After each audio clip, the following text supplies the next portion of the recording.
Welcome to day 117 of our one-year Bible reading plan. Today, we read 1 Samuel chapter 29 to 31, where David is spared from fighting against Israel, recovers everything at Ziklag, and Saul's tragic death marks the end of his reign. In Luke 22 verses 39 to 65, we witness Jesus' deep agony in Gethsemane, his betrayal, and the painful beginning of his trials. Let's dive in. 1 Samuel chapter 29. The Philistines gathered all their forces at Aphek, and Israel camped by the spring in Jezreel. As the Philistine rulers marched with their units of hundreds and thousands, David and his men were marching at the rear with Achish. The commanders of the Philistines asked, "What about these Hebrews?" Achish replied, "Is this not David, who was an officer of Saul king of Israel? He has already been with me for over a year, and from the day he left Saul until now, I have found no fault in him." But the Philistine commanders were angry with Achish and said, "Send the man back, that he may return to the place you assigned him. He must not go with us into battle, or he will turn against us during the fighting. How better could he regain his master's favor than by taking the heads of our own men? Isn't this the David they sang about in their dances? Saul has slain his thousands, and David his tens of thousands?" So Achish called David and said to him, "As surely as the Lord lives, you have been reliable, and I would be pleased to have you serve with me in the army. From the day you came to me until today, I have found no fault in you, but the rulers don't approve of you. Now turn back and go in peace. Do nothing to displease the Philistine rulers." "But what have I done?" asked David. "What have you found against your servant from the day I came to you until now? Why can't I go and fight against the enemies of my lord the king?" Achish answered, "I know that you have been as pleasing in my eyes as an angel of God. Nevertheless, the Philistine commanders have said, 'He must not go up with us into battle.' Now get up early, along with your master's servants who have come with you, and leave in the morning as soon as it is light." So David and his men got up early in the morning to go back to the land of the Philistines, and the Philistines went up to Jezreel. 1 Samuel chapter 30. David and his men reached Ziklag on the third day. Now the Amalekites had raided the Negev and Ziklag. They had attacked Ziklag and burned it, and had taken captive the women and everyone else in it, both young and old. They killed none of them, but carried them off as they went on their way. When David and his men reached Ziklag, they found it destroyed by fire and their wives and sons and daughters taken captive. So David and his men wept aloud until they had no strength left to weep. David's two wives had been captured, Ahinoam of Jezreel and Abigail, the widow of Nabal of Carmel. David was greatly distressed because the men were talking of stoning him. Each one was bitter in spirit because of his sons and daughters. But David found strength in the Lord his God. Then David said to Abiathar the priest, the son of Ahimelech, "Bring me the ephod." Abiathar brought it to him, and David inquired of the Lord, "Shall I pursue this raiding party? Will I overtake them?" "Pursue them," he answered. "You will certainly overtake them and succeed in the rescue." David and the 600 men with him came to the Besor valley, where some stayed behind. 200 of them were too exhausted to cross the valley, but David and the other 400 continued the pursuit. They found an Egyptian in a field and brought him to David. They gave him water to drink and food to eat, part of a cake of pressed figs and 2 cakes of raisins. He ate and was revived, for he had not eaten any food or drunk any water for 3 days and 3 nights. David asked him, "Who do you belong to? Where do you come from?" He said, "I am an Egyptian, the slave of an Amalekite." My master abandoned me when I became ill 3 days ago. We raided the Negev of the Kerethites, some territory belonging to Judah and the Negev of Caleb, and we burned Ziklag. David asked him, "Can you lead me down to this raiding party?"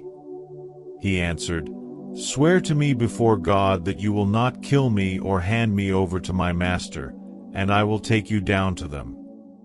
He led David down, and there they were, scattered over the countryside, eating, drinking and reveling because of the great amount of plunder they had taken from the land of the Philistines and from Judah. David fought them from dusk until the evening of the next day, and none of them got away, except 400 young men who rode off on camels and fled. David recovered everything the Amalekites had taken, including his 2 wives. Nothing was missing, young or old, boy or girl, plunder or anything else they had taken. David brought everything back. He took all the flocks and herds, and his men drove them ahead of the other livestock, saying, "This is David's plunder." Then David came to the 200 men who had been too exhausted to follow him, and who were left behind at the Besor valley. They came out to meet David and the men with him. As David and his men approached, he asked them how they were. But all the evil men and troublemakers among David's followers said, "Because they did not go out with us, we will not share with them the plunder we recovered. However, each man may take his wife and children and go." David replied, "No, my brothers, you must not do that with what the Lord has given us. He has protected us and delivered into our hands the raiding party that came against us. Who will listen to what you say? The share of the man who stayed with the supplies is to be the same as that of him who went down to the battle. All will share alike." David made this a statute and ordinance for Israel from that day to this. When David reached Ziklag, he sent some of the plunder to the elders of Judah, who were his friends, saying, "Here is a gift for you from the plunder of the Lord's enemies."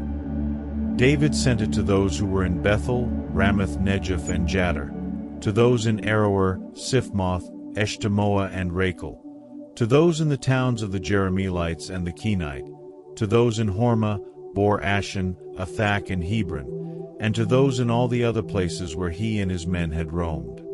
1 Samuel chapter 31. Now the Philistines fought against Israel. The Israelites fled before them, and many fell dead on Mount Gilboa. The Philistines were in hot pursuit of Saul and his sons, and they killed his sons Jonathan, Abinadab, and Malchishua. The fighting grew fierce around Saul, and when the archers overtook him, they wounded him critically. Saul said to his armor-bearer, "Draw your sword and run me through, or these uncircumcised fellows will come and run me through and abuse me." But his armor-bearer was terrified and would not do it. So Saul took his own sword and fell on it. When the armor-bearer saw that Saul was dead, he too fell on his sword and died with him. So Saul and his 3 sons and his armor-bearer and all his men died together that same day. When the Israelites along the valley and those across the Jordan saw that the Israelite army had fled and that Saul and his sons had died, they abandoned their towns and fled. And the Philistines came and occupied them. The next day, when the Philistines came to strip the dead, they found Saul and his 3 sons fallen on Mount Gilboa. They cut off his head and stripped off his armor, and they sent messengers throughout the land of the Philistines to proclaim the news in the temple of their idols and among their people. They put his armor in the temple of the Ashtoreths and fastened his body to the wall of Beth-shan. When the people of Jabesh-Gilead heard what the Philistines had done to Saul, all their valiant men marched through the night to Beth-shan. They took down the bodies of Saul and his sons from the wall of Beth-shan and went to Jabesh, where they burned them.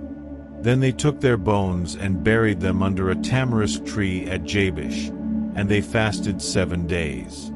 Luke chapter 22, 39-65. Jesus went out as usual to the Mount of Olives, and his disciples followed him. On reaching the place, he said to them, "Pray that you will not fall into temptation." He withdrew about a stone's throw beyond them, knelt down and prayed, "Father, if you are willing, take this cup from me, yet not my will but yours be done."